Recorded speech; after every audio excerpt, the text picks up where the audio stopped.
ములుగు జిల్లా వెంకటాపూర్ మండలం పాలంపేటలోని రామప్ప దేవాలయంను సందర్శించిన America council general Jennifer Larson ఈ సందర్భంగా రామప్ప దేవాలయం కట్టడం, రామప్ప విశిష్టత గురించి రామప్ప గైడ్ గోరంట్ల విజయ్ని అడిగి తెలుసుకున్నారు.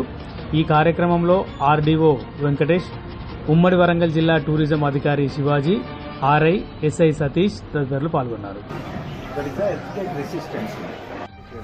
We'll take a picture here.